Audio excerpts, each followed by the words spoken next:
On one hand, we say that, this is just change of clothes. But why do people glorify when they come to Kashi the death so much? Why do we need so much of ritual around? So one is this question which comes to my. Second thing is, what is this moksha? What is this mukti?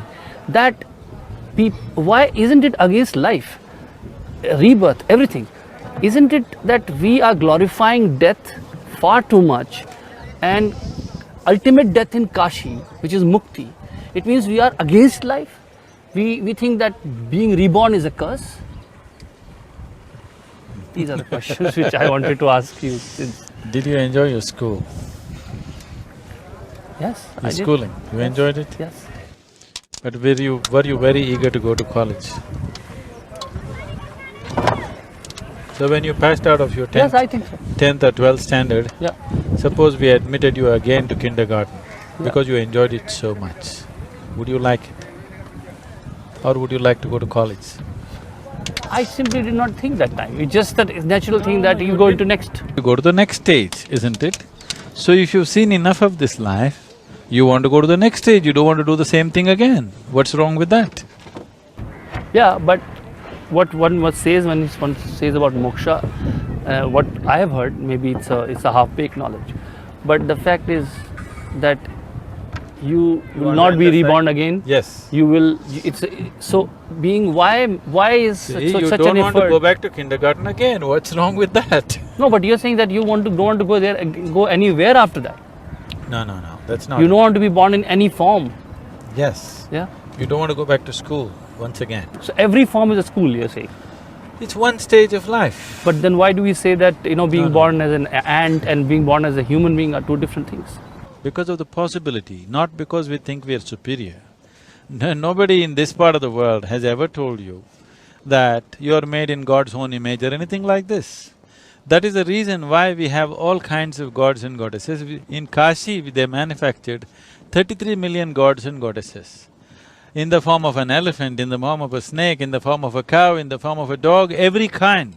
Just to make you understand, every life has its place. And there is no life happening here without the hand of Creator being actively involved in it.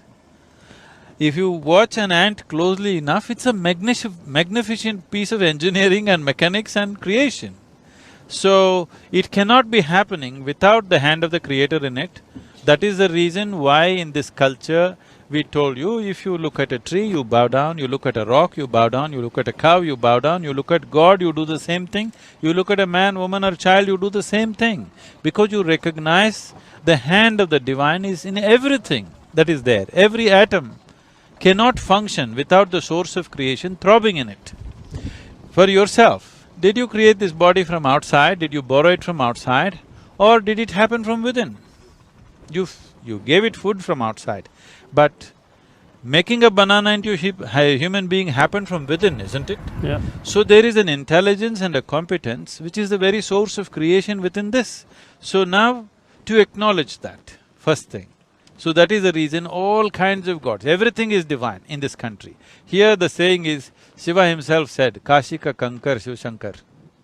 Every stone in Kashi is Shiva. Yeah. So you don't bow down to one thing and not bow down to another thing. Everything you bow down because everything has an element of the source of creation.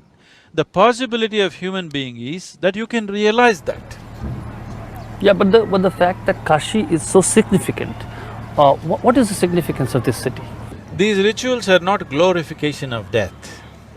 This is not a celebration. This is a scientific process. Being in Mumbai city, you might not know this. If you ask the people in the villages or if you run an undertaker's business, you would know this.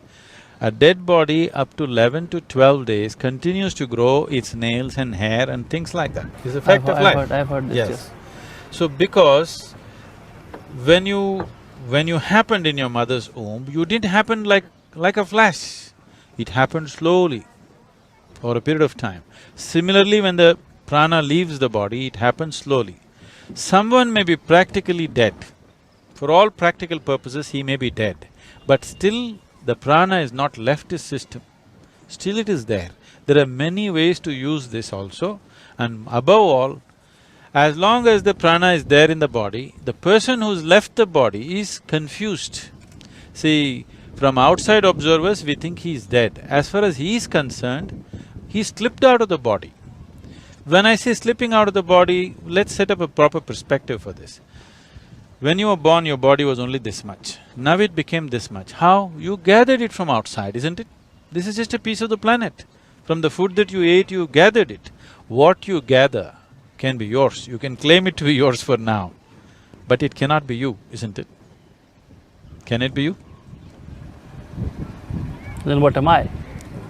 Don't jump now Whatever you gather, it can be yours at the most, it cannot be you, isn't it? Yeah. I gather this clothing and after some time if I say, this is me, this is insanity, isn't it? That's what has happened to people. They gather this body and they think they are this. So this insanity has set in. Because the majority is with you and we are following democratic systems, whatever the majority says is right. But that's stupid. You know you gathered it. What you gather cannot be you. It's nothing short of insanity. Because everybody is in the same condition, we think it's okay. But what is not okay is not okay. So the basis of all human suffering and confusion and lack of understanding of life has come from this one point, that you don't understand that you are mortal every moment of your life.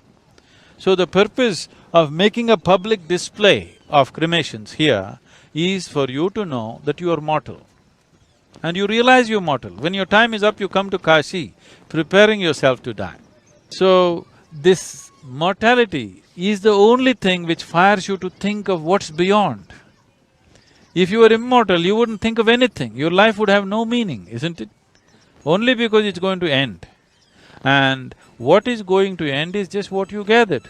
This body is a loan that you've taken from this planet. You take the loan from the planet, when the time to repay comes, because most people have made nothing of it except thinking rubbish in their head, psychological realities, however big they may be, they will collapse in a moment. When the moment of death comes, what you thought, what you felt, your thought and emotion will mean nothing. Existentially, what have you done with this being? That's all that matters. That dimension is largely obliterated in the society today because of very strong Western influence.